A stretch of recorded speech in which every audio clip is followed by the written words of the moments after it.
I've sold 7 figures of sports cards over the past 20 years, and in this video, I'm going to walk you through my number one priority when I'm looking at a short-term investment and my number one priority when I'm looking at a long-term investment. So let's talk about card priorities. Now, when we're looking at a short-term investment, the number one thing I care about more than anything else is liquidity, because ultimately what I'm trying to do is flip something quickly. So whether this is a play where I'm buying a card below market price where I think I can flip it quickly, or if it's a card that I think I can grade and flip for a profit by, with the grade itself, or if it's something where I'm doing a speculative play. But anything that I'm looking at shorter term, I care more about liquidity than anything else. So liquidity is the ease of selling, like how quickly you can get rid of that card when it's time to go to sell it. And so what I'm typically looking for is cards that sell a little bit more frequently. So there is a running log of comps. And what this is going to do is it's going to help my buyer feel assured that they are paying fair market price. Sometimes when we have rarer cards where there hasn't been a sale for a year or two, it's a little bit uncomfortable for a buyer to make an offer because they don't want to overpay, of course. I mean, imagine how you would feel in that situation. Would you feel good like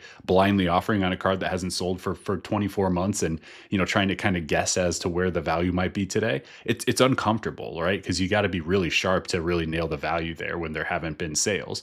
And so what we're looking for in the short-term game here is cards that do have that running log of sales and cards that people are going to actually want, of course. So I try to stay away from the lesser products, the weird inserts, the stuff that people aren't as actively looking for.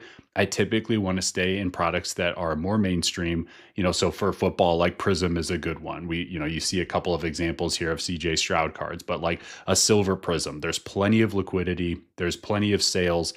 He's a player that still matters, that people are going to speculate on, that people are going to believe has some potential still. So ultimately, it comes down to finding a card that you can get in and get out and move on to the next one.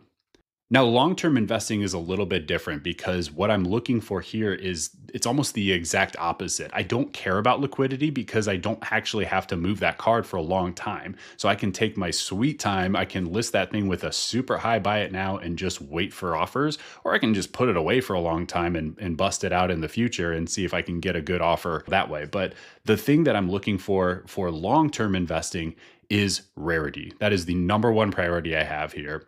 And this is, of course, we have to consider like the player has to matter, the card has to matter. We can't just buy some rare nonsense from an unlicensed product and, it's a PSA 4, so it's rare because it's a pop 1. Yeah, well, no one wants that card, right? Like, so there has to be like a basic level of logic factored in here. Players that people want, cards that people want, grades that people want. But what I'm looking at for longer term investing is I basically want to get into the best card of the best player in the best grade that I can fit into my budget. And that is it. Like, there are not that many players that actually will rise over time. It's a lot of hot potato when a player's in his first few years in the league. But then beyond that, it's only the best of the best of the best that truly do rise over time. At least historically, that's how the market has gone.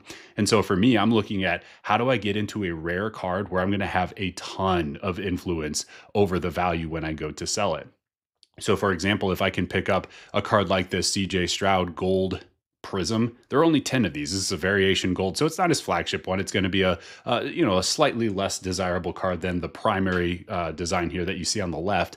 But the card only has 10 copies, and this is a PSA 10, so there are even fewer copies that are going to get a 10 grade. And so that means that when I go to sell, there just aren't going to be that many other options out there for people to bounce to if they don't like my price. And that means that I can put it at whatever price I want.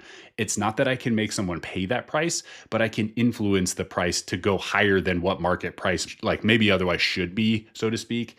And that's because rarity works in our favor, especially in the long run, because cards disappear into people's personal collections. They disappear into people's investment portfolios, and they just don't see the light of day. So what's interesting about the card market is when a product is newer, when the product has just been released, you're going to get an influx of cards, and it's going to feel like it's super easy to find even the rarest parallels because there's a ton of them coming out of the packs and getting sent straight to eBay.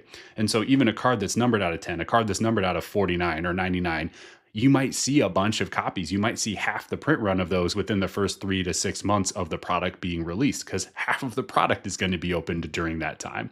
But as time passes and more people have an opportunity to, buy these cards and put them away, that is where rarity really comes into play. And that's what I want working in my favor long term because, again, I'm not in a hurry. I don't have to rush to sell and push this thing out the door. That's what gives me an edge.